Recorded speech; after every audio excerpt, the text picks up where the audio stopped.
Smoking causes cancer. Smoking kills. புகைப்பிடித்தல் புற்றுநோயை உண்டாக்கும் மற்றும் உயிரை கொல்லும். Consumption of alcohol is injurious to health. மது அருந்துதல் உடல்நலத்திற்கு கேடு. Subscriber Real Life Incident inspired by subscribers. இந்த சந்தாதாரர்களின் உண்மை சம்பவம் உங்களால் உருவாக்கப்பட்டவை.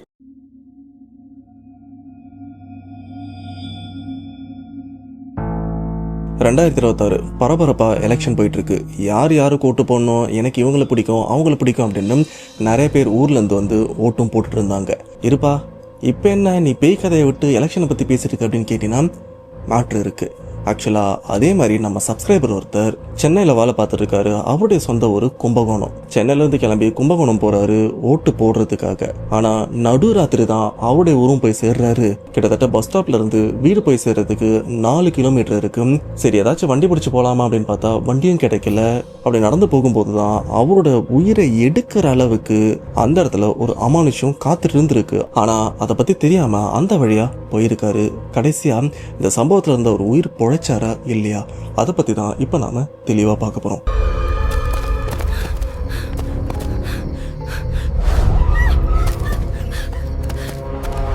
ஆனா அதுக்கு முன்னாடி இந்த மாதிரி பேய் சம்பவம் உங்க லைஃப்ல நடந்திருக்கா? அப்படி நடந்ததுன்னா அதை நீங்க என்கிட்ட ஷேர் பண்ணணும்னு நினைச்சீங்கன்னா டிஸ்பிளேல தெரியுற இந்த வாட்ஸ்அப் நம்பருக்கு உங்க லைஃப்ல நடந்த அந்த பேய் சம்பவத்தை ஒரு வாய்ஸ் நோட்டா எனக்கு நீங்க ஷேர் பண்ணுங்க. அப்படி நீங்க ஷேர் பண்றது உண்மை சம்பவம் உண்மையிலே த்ரில்லிங்கா இருந்தா கண்டிப்பா நம்ம சேனல்ல போஸ்ட் பண்றேன். ஸோ பேசாம வீடியோல போலாம். நீங்க நம்ம சேனல் புதுசா மறக்காம சேனல் சப்ஸ்கிரைப் பண்ணுங்க, பெல் பட்டன் கிளிக் பண்ணுங்க. இப்ப நம்ம வீடியோல போலாம்.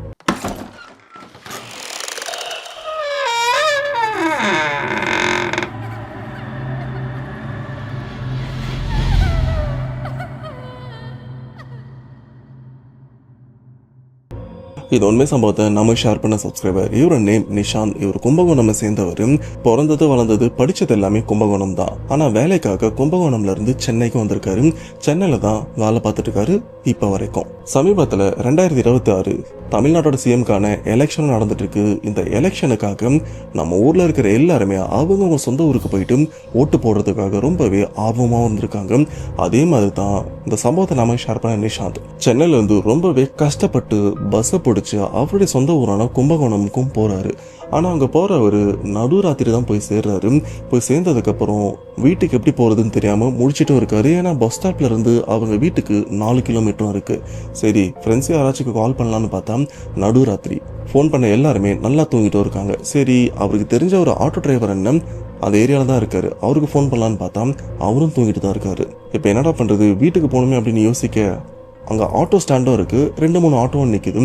அங்க போயிட்டு அண்ணா இந்த ஏரியா போகணும், எவ்வளவு காசு ஆகும் அப்படின்னு கேட்க, தம்பி 700 ரூபாய் தான்ப்பா அப்படின்னு சொல்ல, இது 700 ரூபாவா? நான் உங்களெல்லாம் மனசாட்சியே இல்லையா?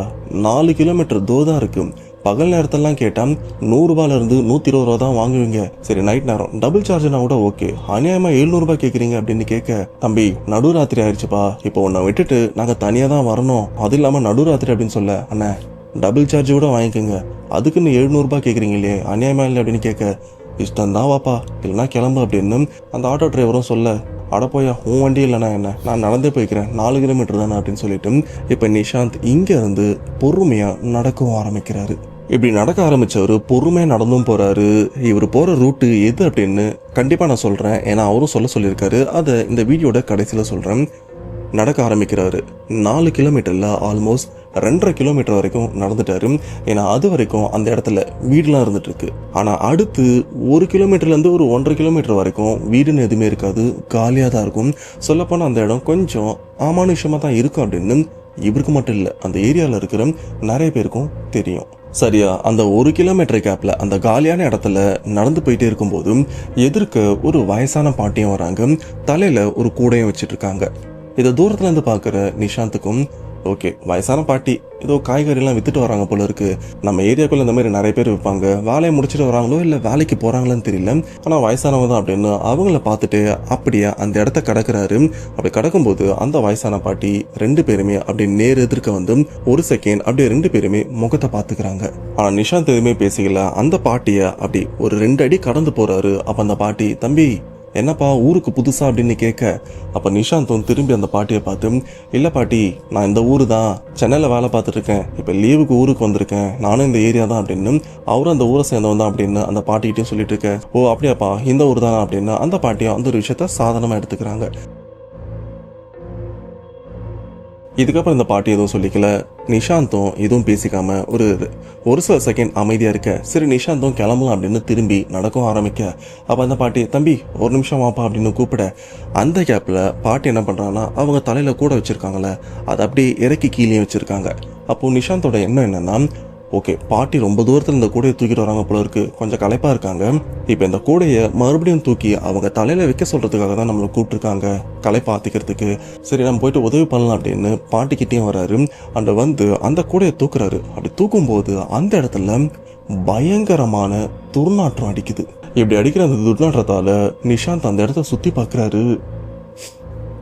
அப்படின்னு மூக்கெல்லாம் மூடுறாரு. இதை பார்த்த அந்த பாட்டி தம்பி என்னாச்சு அப்படின்னு கேட்க, இல்ல பாட்டி இங்க ஏதோ கெட்ட நாத்தம் அடிக்குது அப்படின்னு சொல்ல, நாத்தமா எங்கப்பா அடிக்குது அப்படின்னு பாட்டியும் சுத்தி பாக்குறாங்க. அப்போ நிஷாந்த் இவர் என்ன யோசிக்கிறாருன்னா, ஓகே பாட்டிக்கு வயசாயிருச்சுல்ல அதனால இந்த கெட்ட நாத்தம் கூட அவங்களுக்கு தெரியல போல இருக்கு அப்படின்னு அதை பெருசா எடுத்துக்காம நமக்கு தான் நாத்தம் அடிக்குது, சரி கிளம்பிடலாம் அப்படின்னு அந்த கூடையை அப்படியே தூக்கி பாட்டி தலையிலையும் வச்சிடுறாரு. இப்ப அந்த கூடையை தலையில வச்சதுக்கு அப்புறம் நிஷாந்தும் கிளம்பலாம் அப்படின்னு அந்த பாட்டிக்கிட்ட இருந்து 2 அடி நகர்றாரு. ஆனா பாட்டி நகராம அந்த இடத்துல நின்று நிஷாந்த அப்படியே ஒரு மாதிரி பார்த்துட்டு இருக்க. இந்த ஒரு விஷயம் நிஷாந்துக்கும் புரியுது, பாட்டி நம்மளை தான் பார்த்துட்டு இருக்காங்க அப்படின்னு. அப்ப நிஷாந்த் அப்படி முன்னாடி நகரும் போது இவருக்கு எதிர்க்க மறுபடியும் இன்னொருத்தவங்க வராங்க. சொல்ல போனா அவங்க 2 சின்ன குழந்தைங்களோட அம்மா. 2 சின்ன பசங்க பார்க்கறதுக்கு ஒரே மாதிரி ட்வின்ஸ். சொல்ல போனா அந்த 2 சின்ன பசங்களும் அவங்க அம்மா கையை பிடிச்சிட்டு வர, இப்போ அந்த பெண் அந்த அம்மா வந்து ஒரு மாதிரி அழுதுட்டும் வராங்க. இந்த ஒரு விஷயத்த நிஷாந்தும் பார்க்குறாரு. அக்கா என்னாச்சுக்கா ஏன் அழுதுட்டே வரீங்க அப்படின்னு கேட்க, அந்த அக்காவும் நிஷாந்த் கிட்ட இல்லப்பா புருஷன் கூட சண்டை வீட்டில், அதனால வீட்டில் இருக்கிறதுக்கு பிடிக்கல, வீட்டை விட்டு என் குழந்தைகளை கூட்டிட்டு வெளியில வந்துட்டேன், இப்போ என் அம்மா வீட்டுக்கு போறேன் அப்படின்னு சொல்லிட்டு அவங்களும் அழுதுட்டு இந்த ஒரு விஷயத்த நிஷாந்த் கிட்ட சொல்ல, நிஷாந்துக்கும் இதை கேட்கும்போது மனசு கொஞ்சம் கஷ்டமா இருக்கு. ஏன்னா அவங்க முகத்தை பார்க்கும்போது இவங்களை எங்கேயோ பார்த்தா மாதிரி இருக்கு அப்படின்னு ஒரு உணர்வு இவருக்கும் இருக்கு. சொல்ல போனா இவங்க கூட ரொம்ப நாள் பழகுன ஒரு உணர்வு இருக்கு அப்படின்னு அவருடைய உள் மனசு துடிக்குது. ஆனா இது வரைக்கும் நான் இவங்களை பார்த்தது கூட இல்லையே, அப்புறம் எதுக்கு என் மனசு துடிக்குது அப்படின்னு அதெல்லாம் கண்டுக்காம, சரிங்கக்கா பசங்களை கூட்டிட்டு பார்த்து போங்க, நைட்டு வர போறீங்க, ஜாக்கிரதையா போங்க அப்படின்னு சொல்லிட்டு இவரும் அங்கிருந்து நடக்க. ஆனா அப்ப வரைக்கும் நிஷாந்துக்கு புரியுற விஷயம் என்னன்னா, பின்னாடி இருக்கிற அந்த பாட்டி அந்த இடத்த விட்டு நகராம நிஷாந்தை தான் பார்த்துட்டும் இருக்காங்க. இப்ப அவங்களையும் கடந்து நிஷாந்த் அப்படி முன்னோக்கி நடந்துட்டும் இருக்காரு. அப்படி கொஞ்சம் தூரம் போனதுக்கு அப்புறம் லெஃப்ட் ரைட் அப்படின்னு ரோடும் திரும்புது. இதுல ரைட் சைடு போனா பட்டீஸ்வரன் துர்க்கையம்மன் கோவிலும் இருக்கு, லெஃப்ட் சைடு போனா இவங்க ஊரு.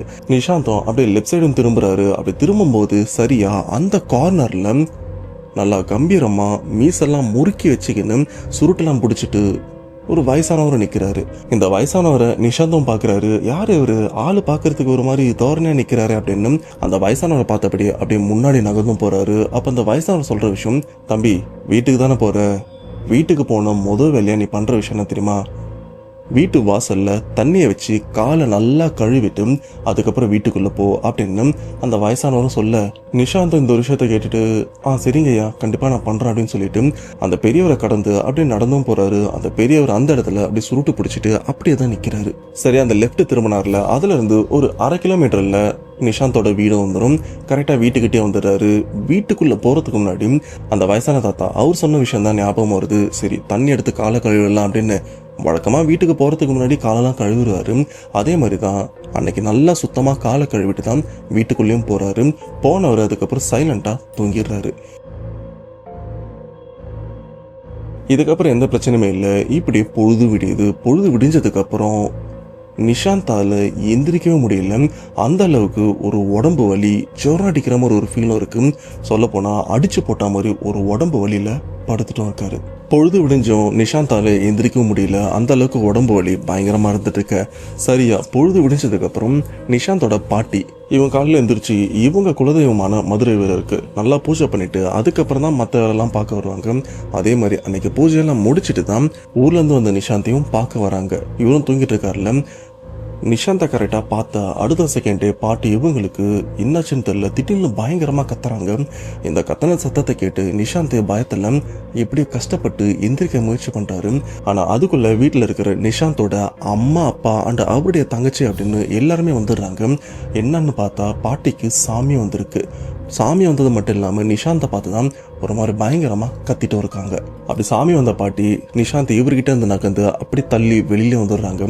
வெளியில வந்ததுக்கப்புறம் நிஷாந்தோட அம்மா அப்பா வெளியில பாட்டிக்கிட்ட, அதாவது பாட்டி உடம்புல சாமி வந்திருக்குல்ல, அதுவும் மதுரை வீரர் தான் அடிக்கடியும் வருவாங்க, அவரு தான் வந்திருக்காருன்னு வீட்டில் இருக்கிறவங்களுக்கும் தெரியுது. ஐயா என்ன திடீர்னு வந்திருக்கீங்க, அதுவும் காலையிலே வந்திருக்கீங்க, என்ன பிரச்சனை அப்படின்னு கேட்க, உள்ளே போயிட்டு உன் பிள்ளைய வெளியில் கூட்டிட்டு வா அப்படின்னு சொல்ல, இப்போ அம்மாவும் யோசிக்கிறாங்க, என்னாச்சு ஏதாச்சும் சொல்லுங்க அப்படின்னு கேட்க, உள்ளே போயிட்டு அவனை கூட்டிட்டு வா அப்படின்னு சொல்கிறாங்க. இப்போ அம்மாவும் வேகமாக போயிட்டு நிஷாந்தை எந்திரா அப்படின்னு நிஷாந்தை எழுப்ப, அம்மா என்னால் முடியலம்மா உடம்புலாம் வலிக்குது அப்படின்னு சொல்ல, டேய் சாமி வந்திருக்குடா வாடா எந்திரா அப்படின்னு கூப்பிட நிஷாந்துக்கும் ஒன்றும் புரியல. அம்மாவை எப்படியோ கஷ்டப்பட்டு நிஷாந்த் அவரை தூக்கி விடுறாங்க. அவரும் எப்படியோ கஷ்டப்பட்டு நடந்து வெளியிலே வந்துடுறாரு. ஆனால் வெளியில் கூட்டு வந்த உடனே குலதெய்வம் சொல்கிற ஒரே வார்த்தை என்ன தெரியுமா, இவனை என் இடத்துக்கு கூட்டிட்டு வாங்க அப்படின்னு சொல்லிட்டு பாட்டி உடம்புல இருந்து குலதெய்வமும் வெளியேறிறாரு. என் இடத்துக்குன்னா எங்க அப்படின்னு கேட்டீங்கன்னா, அவங்க ஒரு குலதெய்வம் கோவில் இருக்குல்ல, அங்கதான் நிஷாந்தை உடனே கூட்டு வர சொல்லியிருக்காங்க. இப்ப நிஷாந்துக்கும் அடிச்சு போட்ட மாதிரி உடம்புலாம் பயங்கரமா வலிக்குதுல, இவரால் தனியா அவ்வளவு தூரம் கோவிலுக்கு நடந்து போக முடியாது. அப்போ நிஷாந்தோட அம்மா என்ன பண்றாங்கன்னா, நிஷாந்தோட ஃப்ரெண்டு ஒருத்தர் பக்கத்து வீட்டில் இருக்காரு, அவரை போய் கூப்பிட்டு நிஷாந்த் அவரை கைத்தாங்களா பிடிச்சி கோவில் வரைக்கும் கூட்டிட்டு வந்திருக்காங்க. கோவிலில் உட்கார வச்சதுக்கு அப்புறம் தான் நேற்று நைட்டு என்னென்ன நடந்தது, எவ்வளோ பிரச்சனை, அதில் எவ்வளோ ட்விஸ்ட் இருக்கு, அண்ட் அதில் லைட்டாக கண்ணீர் வரா மாதிரி ஒரு விஷயமும் இருக்கு. கேட்கும்போது எனக்கு லைட்டாக ஃபீல் ஆச்சு. இப்போ அதை எல்லாத்தையுமே அவங்க குலதெய்வமும் புட்டு புட்டு வைக்கிறாரு. இப்போ கோவில் வந்த உடனே மறுபடியும் பாட்டி உடம்புல மதுரை வீரனும் இறங்கிடுறாரு. இறங்கி ஒரே வார்த்தை, நேற்று நைட்டு எதுக்கு நீ தனியாக வந்த அப்படின்னு கேட்க, அப்போது நிஷாந்தும், இல்லைங்கய்யா ஊர்லேருந்து அந்த டைமில் தான் பஸ் வந்தது, ஆட்டோ பிடிச்சி வரலான்னு தான் பார்த்தேன், ஆனால் ஆட்டோவில் இவ்வளோ காசு கேட்டாங்க, சரி நம்ம ஊர் தானே, பிறந்து வளர்ந்த ஊர் தானே அப்படின்னு நானும் அப்படியே பொடி நடையா நடந்து வந்துட்டேன் அப்படின்னு சொல்ல, அப்போ மதுரை வீரர் சொல்கிற விஷயம், என்னதான் நம்ம ஊர் நமக்கு தெரிஞ்ச இடமா இருந்தாலும் இடம் பொருள் ஏவல் நேரம் காலன்னு ஒரு சில விஷயம்லாம் இருக்குது, அதுக்கேற்றபடி தான் நம்மளும் நடந்துக்கணும். நேற்று நைட்டு நீ வரும்போது வர வழியில் ஒரு வயசான பாட்டி தலையில் கூட வச்சு பார்த்துருப்பல்ல, அவங்க யாரு தெரியுமா? ஆனால் அது மட்டும் இல்லாமல் அந்த பாட்டிக்கு அடுத்ததா ஒரு வயசு பொண்ணு கையில் 2 குழந்தைங்களோட வந்திருப்பாங்க. இவங்கெல்லாம் யாருன்னு தெரியுமா அப்படின்னு கேட்க, இப்போது நிஷாந்த் இவருடைய மனசில் என்னென்னோ ஓடிட்டுருக்கு. ஐயோ நம்ம எதனா பீக்கிட்ட மாட்டிக்கிட்டோமா, அப்போ அந்த இடத்துல நம்ம அந்த பாட்டியை பார்த்தோமே, அவங்க தான் கடவுள் உருவத்தில் வந்து நம்மளை காப்பாற்றுனாங்களா அப்படின்னு இவரும் யோசிக்க ஆரம்பிக்கிறாரு. ஏன் நானும் அப்படி தான் யோசித்தேன். ஆனால் அங்கே நடந்த விஷயமே வேற. ஆக்சுவலாக தலையில் கூட வச்சுட்டு வந்த வயசான பாட்டி வேற யாருமே இல்லை, ஒரு இறந்து போன துர் ஆன்மா, பிரேதாத்மாலாம் சொல்லுவாங்கள்ல, அந்த மாதிரி ஒரு மோசமான ஆன்மா.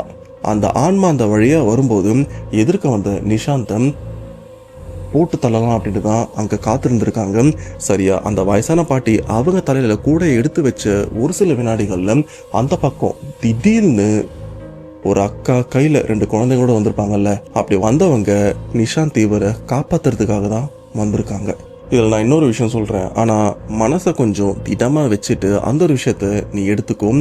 அந்த இடத்துல வார்த்தைக்கு வார்த்தை அக்கா அக்கான்னு ஒருத்தவங்களை கூப்பிட்டல, அவங்க 2 கையிலையுமே வந்து 2 சின்ன குழந்தைங்களை வந்து கையில் பிடிச்சிருந்தாங்களே, அவங்க உண்மையிலே யாருன்னு தெரியுமா அப்படின்னு கேட்க, நிஷாந்தை யோசிக்கிறாரு. இல்லைங்கய்யா யாருன்னு தெரியல, ஆனால் அவங்கள பார்க்கும்போது மட்டும் ஏதோ என் மனசு இவங்க கூட பழகின மாதிரியும் எனக்கு ஏதோ ரொம்பவே நெருக்கப்பட்ட மாதிரியும் ஒரு உணர்வு இருந்தது. ஆனால் நான் இது வரைக்கும் நான் அவங்கள பார்த்தது கூட இல்லையே, அப்படி இருக்கும்போது இவங்க யாருன்னு எனக்கு எப்படி தெரியும் அப்படின்னு கேட்க, அப்போ குலதெய்வம் சொல்கிற அந்த ஒரு வார்த்தையை கேட்ட நிஷாந்த் அவருடைய கண்ணுலாம் பயங்கரமாக கலங்குது. இப்போ இந்த இடத்துல நான் உங்களுக்கு ஒரு 5 செகண்ட் தரேன், நீங்கள் ஜஸ்ட் பாஸ் பண்ணிவிட்டு, இப்போ அந்த 2 பசங்களோட வந்தாங்களே அந்த அக்கா வேறு யாருமே இல்லை, நம்ம நிஷாந்தோட அக்கா தான். சின்ன வயசில் ஏதோ ஒரு பிரச்சனைனால பிரிஞ்சிருப்பாங்க, குழந்தையில இருக்கும்போது தெரிஞ்சிருக்காது, அண்ட் ஏதோ பிரச்சனைல அவங்களும் இறந்துருப்பாங்க, இப்போ ஆன்மா வந்திருப்பாங்க அப்படின்னு ஒரு சில பேர் யோசிச்சு மேபி இந்த ஒரு விஷயத்த டைப் பண்ண வந்திருக்கலாம். ஆனால் அப்படி டைப் பண்ண வந்தீங்கன்னா தயவு செஞ்சு அதை டெலிட் பண்ணுறங்க. ஏன்னா இந்த இடத்துல வார்த்தைக்கு வார்த்தை அக்கான்னு கூப்பிட்ட அந்த பெண் வேற யாருமே இல்லை, நிஷாந்தோடைய உண்மையான அம்மா. அம்மாவா? புரியலையே. இப்போதான்ப்பா கொஞ்ச நேரத்துக்கு முன்னாடி வீட்டுக்குள்ள நிஷாந்தோட அம்மா நிஷாந்தோட அப்பா 2 பேருமே வந்தாங்க. இவங்க 2 பேருமே பாட்டிக்கு சாமி வந்தபோது கூட இருந்தாங்களே, அப்போ அந்த அம்மா யாருன்னு கேட்டீங்கன்னா ஆக்சுவலா அவங்களும் நிஷாந்தோட அம்மா தான். ஆனா நிஷாந்த 10 மாசம் சுமந்து பெத்தது இப்ப இருக்கிற இந்த அம்மா இல்ல. நைட்டு வர வழியில அக்கான்னு ஒருத்தவங்கள பார்த்துருப்பார்ல 2 சின்ன பசங்களோட, அவங்க தான் நிஷாந்தோட உண்மையான அம்மா. அப்பனா அந்த 2 சின்ன பசங்க யாருன்னு கேட்டீங்கன்னா அந்த 2 பேருமே நிஷாந்தோட தம்பிங்க. சொல்லப்போனால் நிஷாந்த் ஒரு சின்ன குழந்தையா ஒரு 2 வயசுக்குள்ள இருக்கிற குழந்தையா இருக்கும்போது அவங்க அம்மாவுக்கு ட்வின்ஸ் 2 பேர் பிறந்திருக்காங்க, நிஷாந்தோட தம்பி. ஆனால் ஏதோ காரணத்தினால அவங்க அம்மா இறந்தும் போயிடுறாங்க. அந்த 2 சின்ன பசங்களும் ட்வின்ஸ் அவங்களும் இறந்து போயிடுறாங்க. இறந்ததுக்கு அப்புறம் தான் அப்பா இவரும் அடுத்த திருமணம் பண்ணியிருக்காரு. அப்படி திருமணம் பண்ண அவங்களும் நிஷாந்தை அவங்க பையன் மாதிரி தான் வளர்த்துட்டு இருக்காங்க, எந்த பிரச்சனையுமே இல்லை. இப்போ இந்த இடத்துல நைட்டு அந்த வயசான பாட்டியை பார்த்துருப்பாங்களே, அந்த வயசான பாட்டியும் நிஷாந்த் இவங்களை கொல்றதுக்காகவும் வந்திருக்காங்க. அந்த விஷயத்துலேருந்து காப்பாற்றுறதுக்காக தான் நிஷாந்த் அவங்க அம்மா அந்த வழியாக சரியா அந்த பேய் பாட்டியை அந்த இடத்துல நிற்கிற அந்த ஒரு சமயத்தில் அவங்க அம்மா இவரை காப்பாற்றியும் விட்டுருக்காங்க. இதில் ஹைலைட்டான ஒரு விஷயம் என்ன தெரியுமா? இதுலேருந்து கொஞ்சம் தூரத்தில் லெஃப்ட்டு ரைட்டுன்னு ஒரு இடமும் இருந்திருக்கும். ரைட் சைடு போனால் துர்க்கை அம்மன் கோவிலும் வரும், லெஃப்ட் சைடு போனால் இவங்க வீடு ஒரு 1/2 கிலோமீட்டரில் வந்துடும் சொன்னோம் பார்த்தீங்களா. அந்த லெஃப்ட் திரும்புகிற இடத்துல ஒரு வயசானவரும் ஆளு பார்க்கறதுக்கு கம்பீரமாக சுருட்டெல்லாம் பிடிச்சிட்டு இருந்தார்ல, அவர் வேற யாருமே இல்லை, இவங்க குலதெய்வமான மதுரை வீரர் தான். இங்கே நடக்கிற விஷயம் எல்லாத்தையுமே தூரம் இருந்து வேடிக்கை பார்த்துட்டு வந்திருக்காரு. அவருக்கு கிளியராக தெரிஞ்சிருக்கு அங்கே இருக்கிறதுல யாரு பேய் யாரு நிஷாந்த் இவரை காப்பாற்ற வந்திருக்காங்க அப்படின்னு. அதனால தான் அந்த பெரியவரும், தம்பி வீட்டுக்கு போகிறதுக்கு முன்னாடி கை காலை நல்லா அலம்பிட்டு வீட்டுக்குள்ளே போ அப்படின்னு அந்த ஒரு வார்த்தையை அழுத்தி சொல்லியிருப்பாரு. இப்போ குலதெய்வம் இந்த ஒரு விஷயத்தெல்லாம் சொன்னதுக்கு அப்புறம் நிஷாந்துக்கு அழ தாங்கல. அப்போதான் நிஷாந்துக்கு ஞாபகமே வருது அவங்க அம்மா சின்ன வயசுல இறந்து போயிட்டாங்க அப்படின்னு. இது மட்டும் இல்லாமல் அவருக்கு ட்வின்ஸ்ன்னு 2 தம்பிங்க இருந்திருக்காங்க அப்படின்னும். இவங்க 2 பேருமே அந்த நடுராத்திரி அந்த வழியில பார்க்கும்போது அவருடைய மனசு சொல்லியிருக்கு, டேய் இவங்க உனக்கு சொந்தண்டா அப்படின்னு. ஆனா நிஷாந்துக்கு ஞாபகம் இல்லை, ஏன்னா ஒரு குழந்தையா இருக்கும்போது தான் இந்த ஒரு விஷயம் நடந்ததில்ல, அதனால ஞாபகம் இல்லை.